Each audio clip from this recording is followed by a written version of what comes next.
Hello good morning guys. I hope सबैजना ठिकै हुनुहुन्छ होला। आज बिहान चाहिँ भर्खर उठेर चाहिँ यहाँनिर सानो चित्र बुन्ने काम थियो र सो त्यसको लागि चाहिँ म रेडी भएर पानी पिउँदै यहाँनिर बुन्ने जग्गामा आएको छु गाइज। चित्र कसरी बुन्छ आज तपाईँहरूलाई म देखाउने छु गाइज। अब के गर्नु, बस्तीमा बसिसकेपछि यो सबै काम गर्नै पर्यो है। फर्स्टमा हामीले चाहिँ के गर्नुपर्छ भन्दाखेरि जुन यो मैले ल्याउँदै गरेको यो चाहिँ बुनौटो हो भन्छ है। यो बुनौटो बनाएर बाँस चिरेर यो बुनौटो बनाउनुपर्छ फर्स्ट। सो त्यसको बादमा चाहिँ यो बुनौटो बनाइसकेर यो बुनौटोलाई मजाले त्यहाँनिर मिलाएर ओछ्याउनुपर्छ गाइस। हेर्नुहोस् ल कसरी चाहिँ ओछ्याउनु पर्दो रहेछ।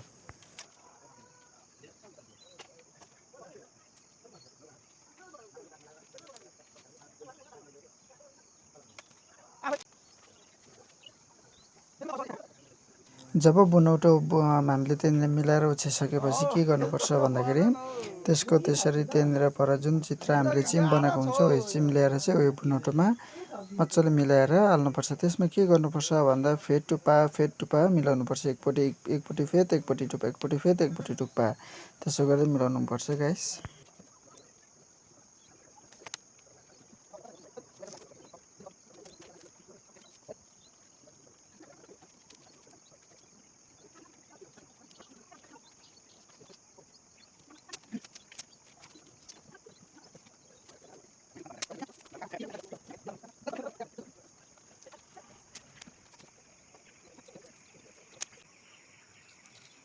हामीले त्यो बनाइसक्छ होइन, त्यो ओछ्याइसक्छ। त्यसको बादमा चाहिँ जुन अघि हामीले फर्स्टमा ओछ्याएको बुनौटो हुन्छ नि, त्यो बुनौटोले चाहिँ यसरी मजालेसँगले बुन्दै बुन्दै जानुपर्छ गाइस। हो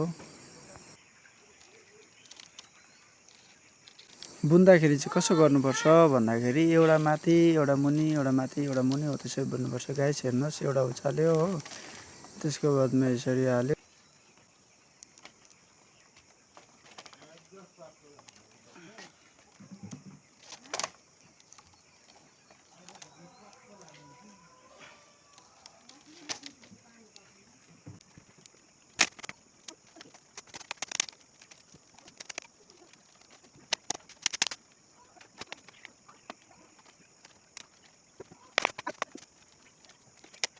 लास्टमा चाहिँ गाइस गरम यति साह्रो घाम चर्क्यो होइन, चित्र पनि बुनिसक्यो र बुनि त के सक्थ्यो ड्युटी जाने टाइम भयो र सो यति मात्रै बुने गाइस। हेर्नुहोस् कस्तो लाग्यो तपाईँलाई कमेन्ट गरिदिनुहोस्। चित्र चाहिँ यति मात्रै बुने आजको लागि। Okay by.